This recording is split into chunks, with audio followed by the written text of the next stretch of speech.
It's lovely to be with you this morning. I hope that you've got a sprig of olive in front of you, and it was a lovely surprise to see these beautiful olive trees as well. Reminds me of being in the Middle East, actually. Because I want to talk this morning about Psalm 52 verse 8, the verse that you have on your card. It reads, "But I am like a green olive tree in the house of God. I trust in the steadfast love of God forever and ever." So I've been thinking about olive trees recently. In a few weeks' time, our daughter Laura is getting married, and we're going to bring lots of olive branches into the church. There's something rather special about the olive tree in the Bible. It's a lovely symbol of life, of flourishing, and of hope. You remember that it is a freshly plucked olive leaf that the dove brought back after the waters of the flood receded in Genesis 8. We read, "The dove came back to him in the evening, and there in its beak was a freshly plucked olive leaf." So no one knew that the waters had subsided from the earth. So a sign of hope and of new life. Olive trees are also associated with the promised land in Deuteronomy 8:8. We read, "For the Lord your God is bringing you into a good land, a land with flowing streams, its springs and underground waters welling up in valleys and hills, a land of wheat and barley, of vines and fig trees and pomegranates, a land of olive trees and honey." Notice that it's not just the fruit of the olive tree that's part of the promise, but the olive trees themselves. I guess they were aware back then of the qualities of olive leaves too, which we know today have antimicrobial and antioxidant properties, so really health-giving leaves. And the wood of the olive tree also makes a beautiful medium for carving. It's prized all around the world for its appearance, so its density and its fine grain. And here's a little carving of Mary holding Jesus, carved out of olive tree, which I got in Bethlehem. It's a beautiful reminder of being there. So a land of olive trees is a land providing food and oil, medicinal leaves and wood for making beautiful things. Olive trees have lots of associations with abundance, health and well-being.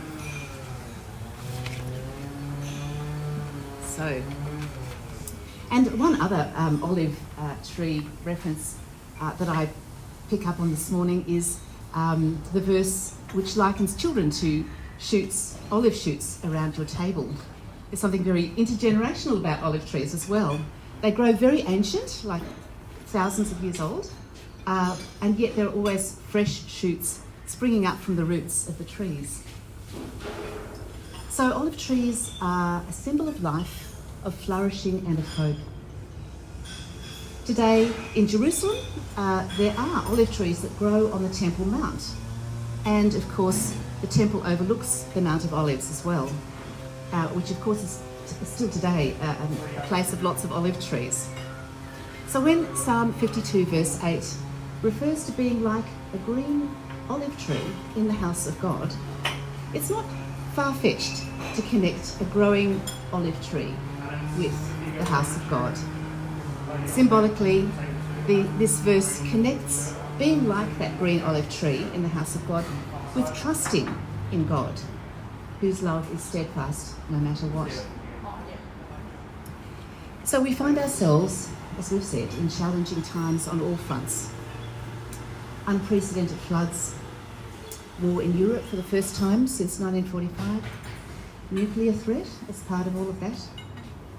Then there are the uncertainties around the pandemic and the social, psychological and economic cost of our response. How will it continue to shape our families, our churches, our economy? And then, of course, there is climate change, which causes deep anxiety in our young people in particular, but really all of us, I think. There are other challenges too. The ongoing disadvantage that women face here and in many parts of the world. Gender pay gap, disadvantage of young women's education through poverty, discrimination, and early pregnancy. impoverishment and homelessness of older women, and of course the scourge of domestic abuse and violence against women. The same intractable systems are in place that disadvantage women of all ages and walks of life, but most particularly women of colour, those who live in remote and rural areas, and those who are managing disabilities. Life, flourishing and hope are in short supply for many women.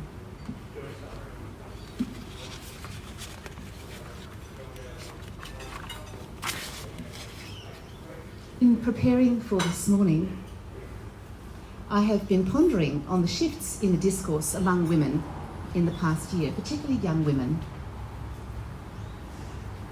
Through the work of Grace Tame, Brittany Higgins and Rochelle Miller, and others of course, the depth of the problem has been exposed with great clarity in the past year. Whether you think of these women as exemplary and courageous, or perhaps too strident, we can't deny that they have reinvigorated the conversation about inequality and the policies that feed into perpetuating inequality. So, what do we as Christian women have to offer in this space? Let's think about this verse again. But I am like a green olive tree in the house of God. I trust in the steadfast love of God forever and ever.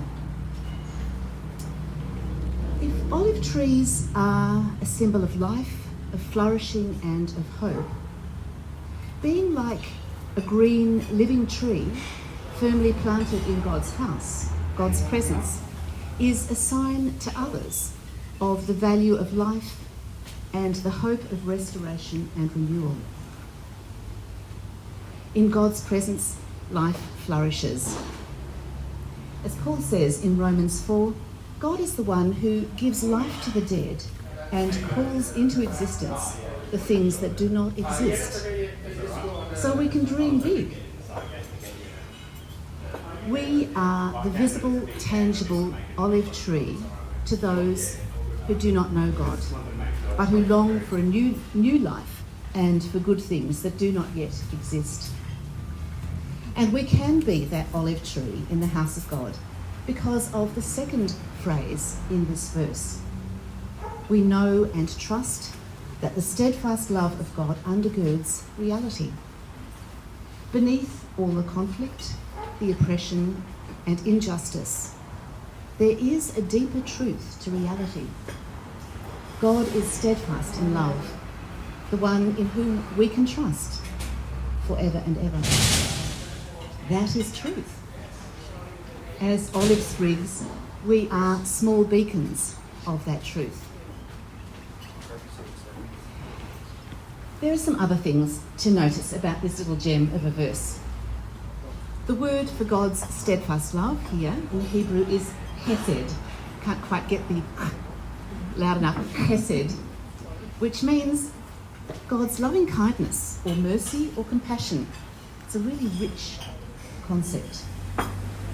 When hesed is translated in the New Testament, the Greek writers choose the Greek word charis, meaning grace.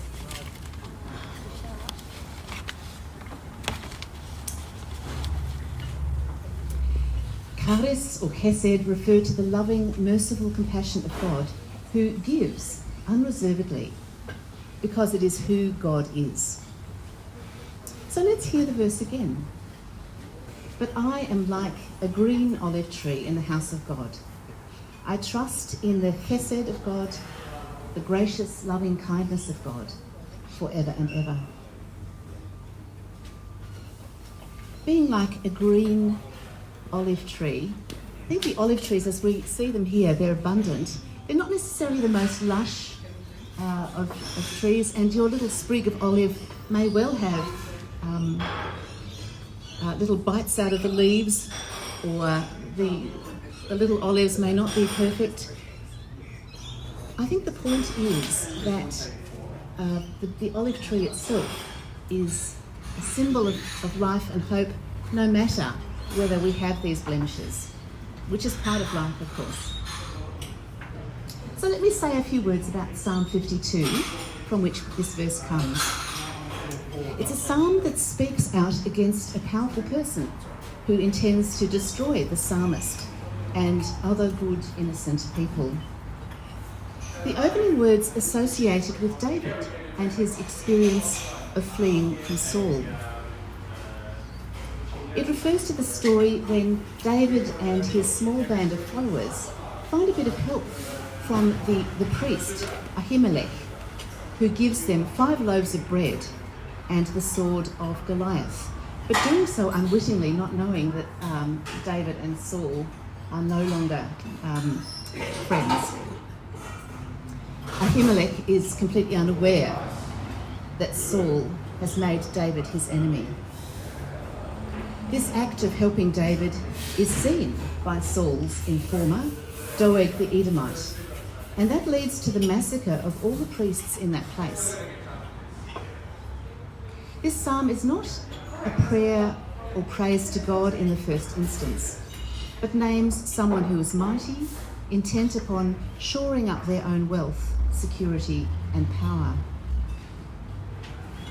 It's hard not to associate such a figure with Vladimir Putin and his advisors at this time, though this description applies to many over the course of history who ground their power and identity in themselves and their possessions. In the news, many commentators have been speaking of a David and Goliath situation between Ukraine and Russia. Here we might say similarly that it's a David and Saul situation, where Saul is unhinged, but nevertheless has the military power to crush anyone deemed to be his enemy. In the face of massive odds, in the face of a treacherous power seeking to break them down, to snatch and uproot them from the land of the living, as it says in verse 5, the psalmist chooses laughter. It says, the righteous will see and fear and will laugh at the evildoer. And of course, initially one thinks of such laughter as a kind of derisive laughter, and perhaps it is.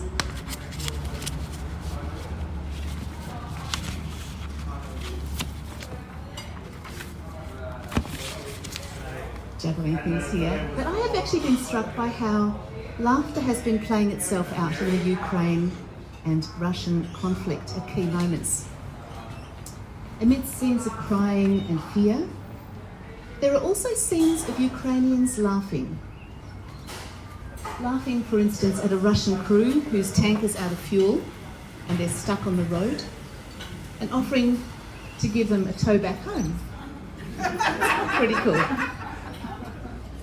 Or a scene of people sheltering in a school, and the mother there uses her few words of English to say, make love, not war. The laughter refuses to dehumanise the Russian troops and descend to the level of the warmongers. Although Vladimir Putin and his military advisors may trust in their power to command the military to do whatever they decide, it is conceivable that the troops may decide not to do so. They are in fact very connected with one another, the Ukrainians and the Russians, and the moral injury that it's causing the Russian troops is devastating. This part of the David story also has Saul's military refusing to obey his order to execute the priests that helped David. My hope and prayer is that the Russian military may dare to take a similar stand against their leaders. May God raise up a leader who will liberate the Russian military from their unhinged rulers. In the final 2 verses of our psalm, the attention turns from the doings of the oppressive, powerful leader and shifts to focus on the identity of the one who is firmly planted in God, like the olive tree. I am like a green olive tree in the house of God. I trust in the steadfast love of God forever and ever. In this context, being like an olive tree growing on the temple grounds is to be planted firmly in God, no matter what the odds. It is taking a stance for life and wholeness and hope.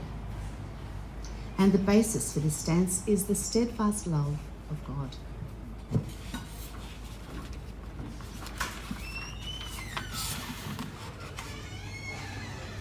So this morning I'm going to finish with the final verse of a psalm which we can make our prayer. And in doing so, may God bless you all and hear our prayers for this broken world of ours. Verse 9 says, I will thank you forever and ever because of what you have done. In the presence of the faithful, I will proclaim your name, for it is good. Amen.